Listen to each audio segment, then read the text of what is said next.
where those who perceive truth may strive to make others see. A big, powerful America, and shoot them for what? On that continent, we are trying to forge a new identity for which we need each other. All right, this will be an introduction to whistleblowers and whistleblower protections, and the idea is I'll be going over federal and state laws, various sectors of that really require whistleblowers, some historic examples, and case studies, as well as resources for whistleblowers that are publicly made available, and some steps to take as well as some commentary. Thank you.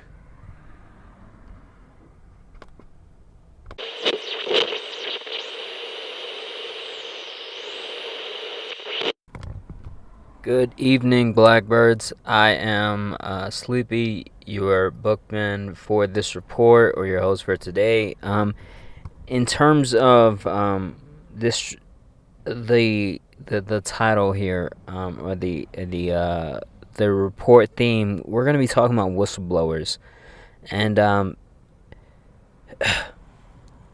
few thoughts on this, but I really want to give out in terms of really streamlining this report. We really want to acknowledge whistleblowers in the form of what kind of protection are they getting, and a lot of it is it's controversial because it's controversial, of course, with our current public, with our current public atmosphere of corruption really everywhere, or it feels like it. It definitely feels like it. But we're going to talk about the protection available to whistleblowers, and in various fashions. When it comes down to the overview for whistleblower protections in the U.S., they're designed to safeguard individuals and report misconduct from retaliation. Now, these protections do vary sector and jurisdiction, but generally, legal safeguards, financial incentives, and support resources. We're going to be trying to include that as well. But the goal is to encourage people to come forward with information. When we talk about whistleblower protection, the idea is, the people who you work for, they can't harm you.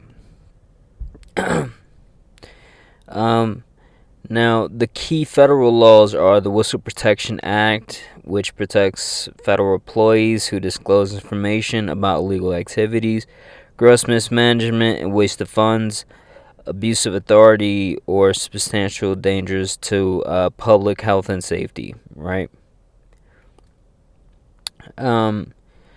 Sarbanes-Oxley Act is another one. This protects employees of publicly traded companies who report financial fraud. Dodd-Frank Wall Street Reform and Customer Protection Act. This provides financial rewards and protection for whistleblowers who report security violations. False Claims Act allows whistleblowers to file lawsuits on behalf of the government or false claims made for government funds. There are differences in federal and state protections, but in terms of federal, we're talking about really the baseline for these protections. State laws, they offer additional safeguards, and some states have their own whistleblower protection statutes.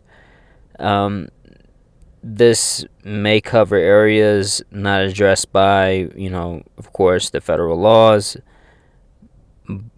mostly including and up to protections for private sector employees or specific industries. Noble state laws are the California Whistleblower Protection Act, which provides comprehensive protections for state employees who report improper governmental activities. There's New York Labor Law Section 740, which protects employees who disclose information about violation of laws that pose a substantial and specific danger to the public. When it comes down to specific protections in various sectors, in the government, you have the Whistleblower Protection Act, the Military Whistleblower Protection Act, as well as protection for reporting and fraud, waste, and abuse within federal agencies. Their focus is protection from misconduct, fraud, waste, and abuse within federal agencies. The agencies that are really included are really the Office of Special Counsel and Merit Systems Protection Board, officially. Healthcare, we're looking at the False Claims Act and the Affordable Care Act, Section 1558. Department of Health, the agencies are the Department of Health and Human Services and the Office of Inspector General. There's protection reporting for healthcare fraud, patient safety issues, and violations of healthcare regulations. In terms of, I'm gonna stop the report before we move on. I'm noticing one thing when it comes down to healthcare. The FDA is a joke, and really, I think it really boils down to the failure of agencies like this. Agencies like the Department of Health and Human Services or the Office of Inspector General to really do their job in protecting when because I was a I majored in biology, and and one thing that was really made apparent to me while after my graduation was the minds who we put on the quote unquote front line for us, they go to companies that pay, and the companies that pay the best are of course in the government industry or in the governmental sector, as well as lotion companies and pharmaceuticals.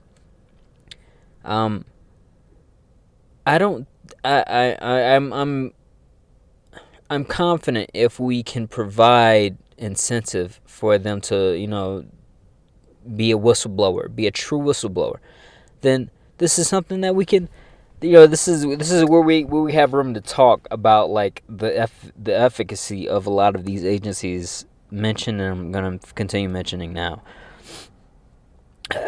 When it comes down to the finance sector, the Sarbanes-Oxley Act, the Dodd-Frank Wall Street Reform and Consumer Protection, and the focus for this was protection for reporting securities fraud, accounting fraud, and violation of financial regulations. Security and the agencies involved are the Securities and Exchange Commission, the Commodity Futures Trading Commission, and of course the next section is technology, and the Sarbanes-Oxley Act, as well as the Computer Fraud and Abuse Act, are the really key protections in terms of laws. And they protect for cybersecurity breaches, data privacy violations, and intellectual property theft. And the main agencies involved are the Federal Trade Commission and the Department of Justice. I'm interested in terms of where was the protection for people like Edward Snowden, and how can we really solve the dissonance between the people and the agencies that are calling him a criminal or that have deemed him a criminal. In terms of environmental key protections act, we're looking at the Clean Air Act, the Clean Water Act, and the Toxic Substances Control Act. And their focus are protection for reporting environmental violations as well as pollution and unsafe practices, and impact things that impact the environment in general.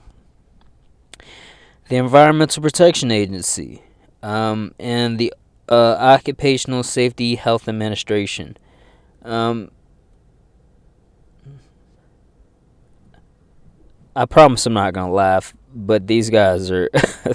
I'm sorry, but these guys are a joke. Like it's pretty funny that these agencies are in charge of so much, and they're so like they're definitely not doing their job, and it's almost hilarious the level of self-regulation involved in, like,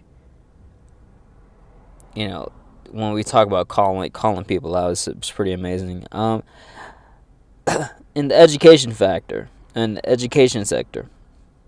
we have the Title IX Family Educational Rights and Privacy Act. And these are laws these are laws that really focus on the reporting violations that include educational standards, discrimination, and student safety issues. Their agencies involved are the Department of Education and the Office for Civil Rights. Definitely something to really think about in terms of I'm a real big advocate for holistic education and standardizing holistic education in general. I wonder where, in terms of these agencies, they fall in terms of really advocating for me, because I know that a lot of our structures are built on education and laws in general. We have the last sector is the law enforcement sector, and the Law Enforcement Officers Safety Act and various state-specific protections, which also provide their own, like if you go state to state. Apparently, there's a lot of protection that these guys are made aware of in terms of in general, and they protect they protect people who report on misconduct, corruption, and violation of law enforcement policies.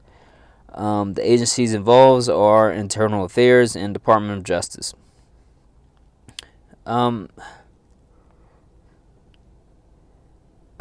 Just in one note about law enforcement, the gap between what we like. The gap between what we pay officers and the amount of gray area that they have is monumental. These people, of course, when we talk about police reform, for some reason this has become like it's become a situation to defund the police, and I think rather it's more powerful to think about it of reframe how we are, policed in general, or how we are, how we are beholden to laws. Reframing that in the general, I think that's a more powerful way to put that. I'm not really I'm not a strong advocate of either defund the police or back the blue. The idea is I think it's important for us to realize where we're at in terms of state protection. It's something that this idea of states having such a variety in terms of the protections that they like give citizens is a statement itself in terms of the variety. The variety was made more apparent in the sector for law enforcement. Definitely something to think about. When we talk about historical examples, we're looking at Daniel Ellsberg and the Pentagon Papers, and the background is Daniel Ellsberg leaked the Pentagon Papers revealing government deception about the Vietnam War. This is the Nixon administration attempted to block the publication, leading to a Supreme Court case, and charges were dismissed due to government misconduct, and the leak shifted the public opinion against the Vietnam War and increased distrust in the government. Jeffrey Wiegand in the tobacco industry, not sure if I'm saying that right, but the idea is this guy exposed tobacco industry's knowledge of nicotine addiction and product manipulation. This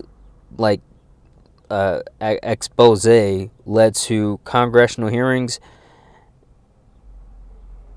and the Tobacco Master Settlement Agreement, imposing advertising and marketing restrictions.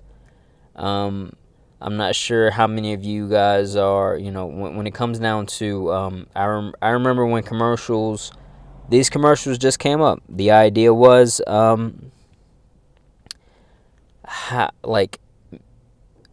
making it making it obvious that nicotine was a substance in these, and it was not good for you.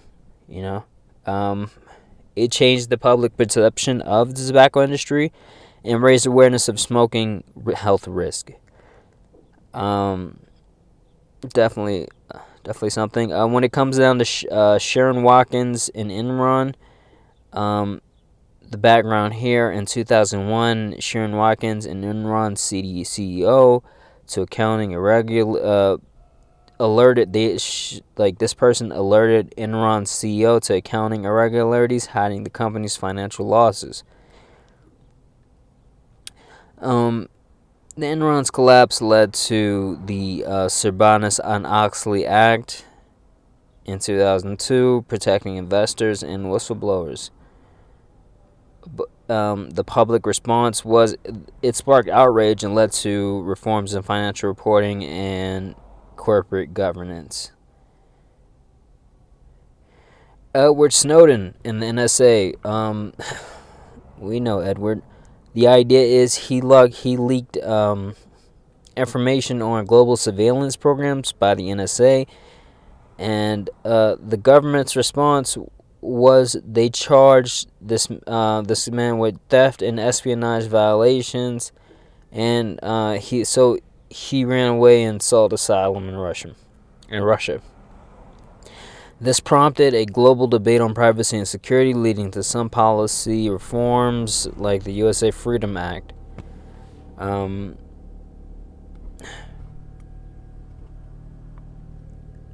It's important that we realize that Edward Snowden is still deemed a criminal by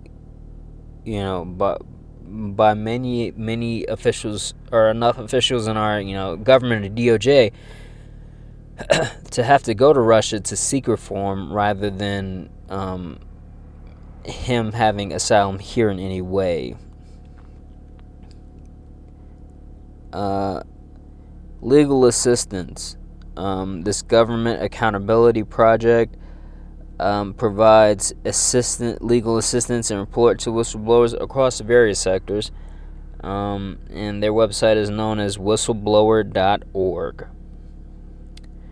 National Whistleblower Center provides legal representation and advocacy for whistleblowers. Whistleblowers.org with an S. Whistleblower Protection Program, the OSHA. And they investigate whistleblower complaints and provide protection against retaliation. And it's www.whistleblowers.gov.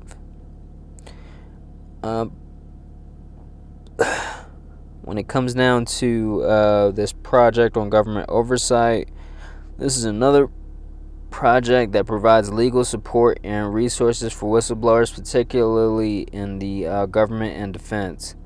Pogo.org. National Whistleblower Legal Defense and Education Fund. These are whistleblowers. They provide legal representation and education resources for whistleblowers. Taxpayers Against Fraud supports whistleblowers who file lawsuits under the False Claim Act.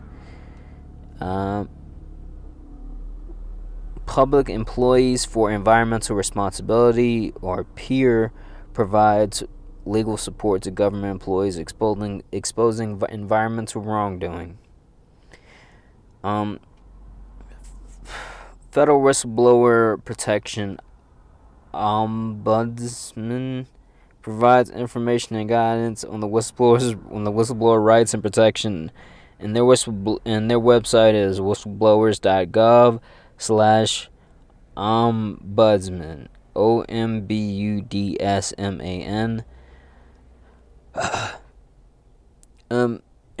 This is interesting in terms of really being pinpoint accurate about these guys in terms of where things go wrong. It's interesting because,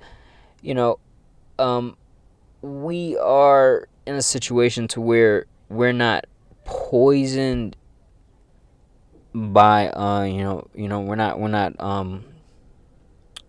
overtly poisoned to where we drop dead once we eat the food.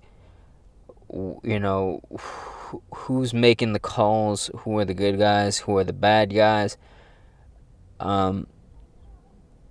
When it comes down to this, these resources, I always think of, people like Edward Snowden. He didn't get protection. It doesn't matter, like in terms of the idea of protection for, I'm sure he didn't go to one of these agencies and felt confident enough to go to one of these agencies for reasons. And I'd really, really like to know the back and forth of a lot of these guys, and when it comes down to really the the cross organization, when we're talking about what happens in terms of this self-regulating procedure.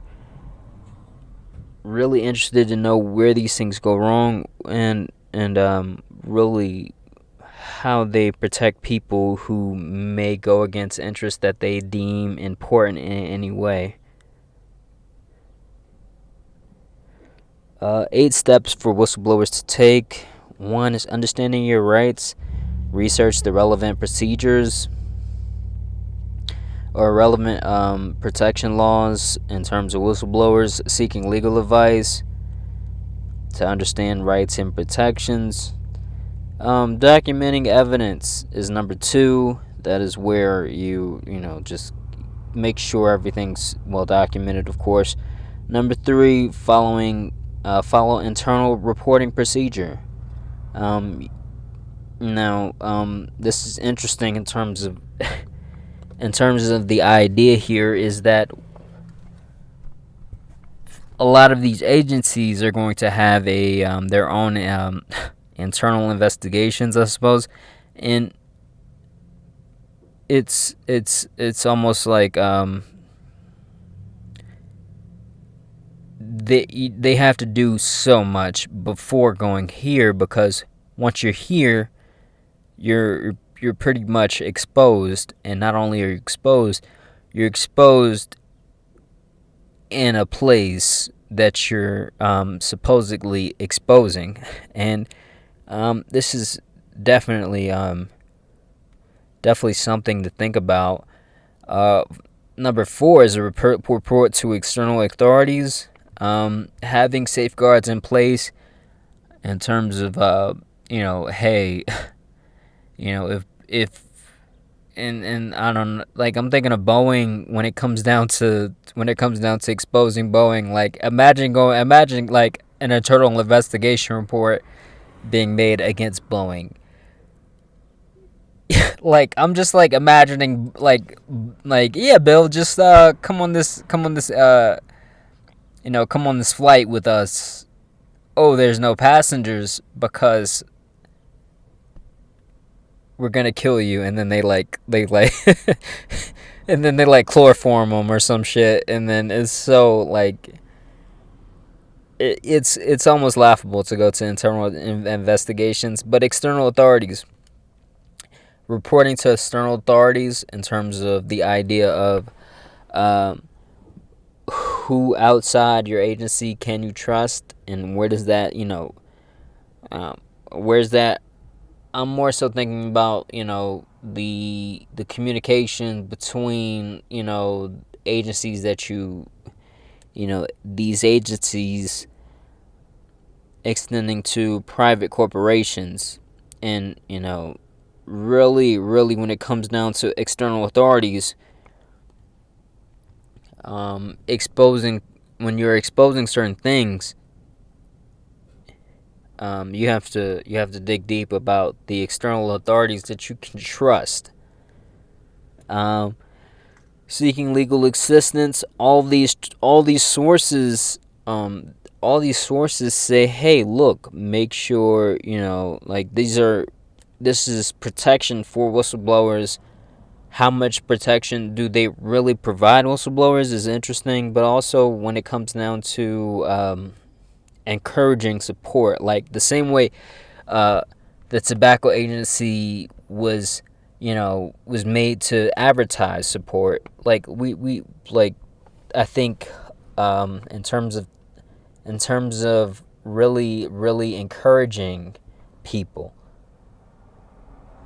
we want to make sure that like the support doesn't, and the like there's as much being done as possible. We know that nicotine causes whatever cancer. It's bad in terms of smoking cigarettes, but in terms of the whistleblowers, what are we doing to make these more apparent? Are we doing anything to make these like to advertise the sources and their options? Very, very interesting, and also something to think about in terms of encouraging whistleblowers and how we encourage whistleblowers. Protect yourself from retaliation is number 5, and the idea is, of course, make sure, and it's number 5. That's hilarious, but the idea is like when you come out, you have to be protected. And a lot of this, I think only one of the resources mentioned financial support, and I think we need to extend beyond. Legal support is good, but financial support in terms of actually like,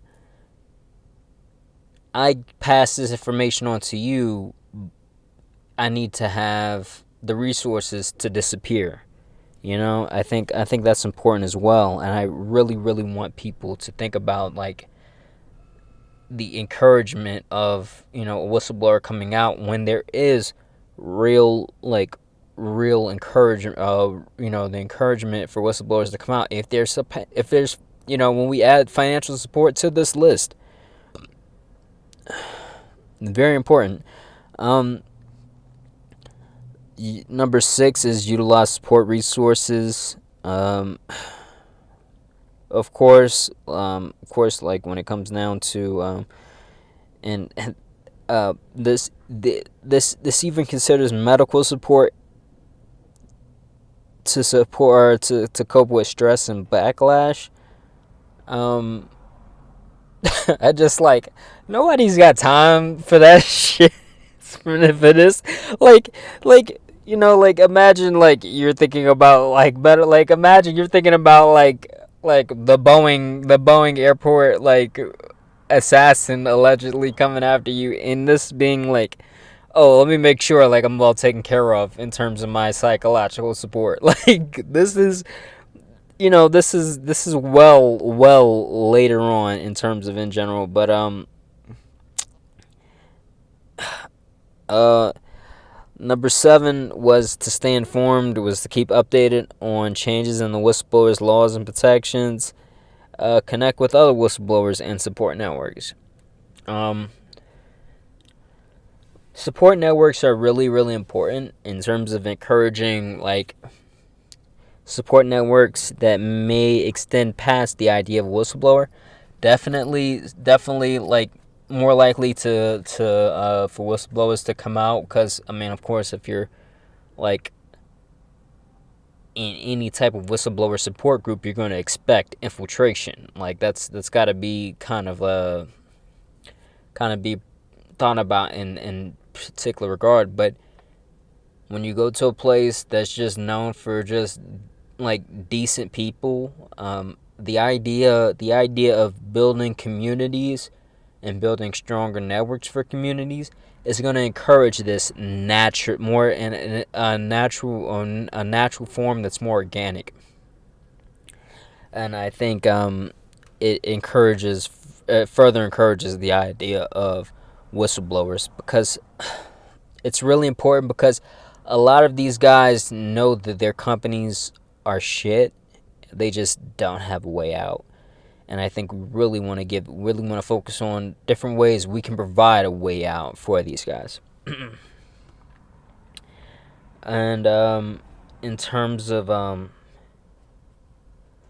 like really making any renovation possible, I think like this idea of whistleblower protection becomes more important, in terms of being more actively engaged in this element is of course one thing, but also